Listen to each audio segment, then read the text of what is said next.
Karbala मुक़द्दसा बैनुल हरमैन में इस वक्त बारान रहमत का नज़ूल हो रहा है और बैनुल हरमैन में बिखरा ये पानी देखकर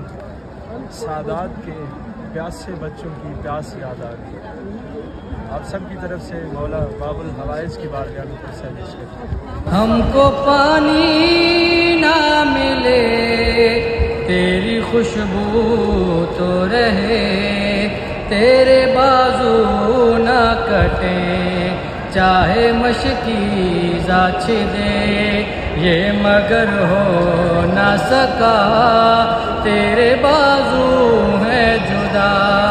मुझ पे है तिश्ना लबी तू ना आया गाज़ी, जब रिदा सर से छिनी मैं सदा देती रही तू ना आया गाज़ी, धूप में तू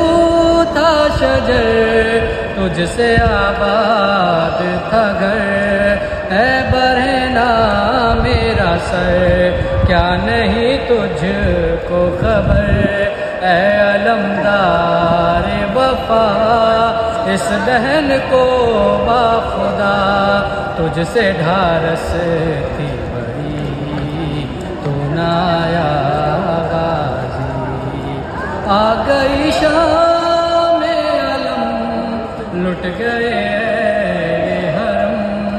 रेत पे जलती हुई हो गया ठंडा अलम, पुरसा देने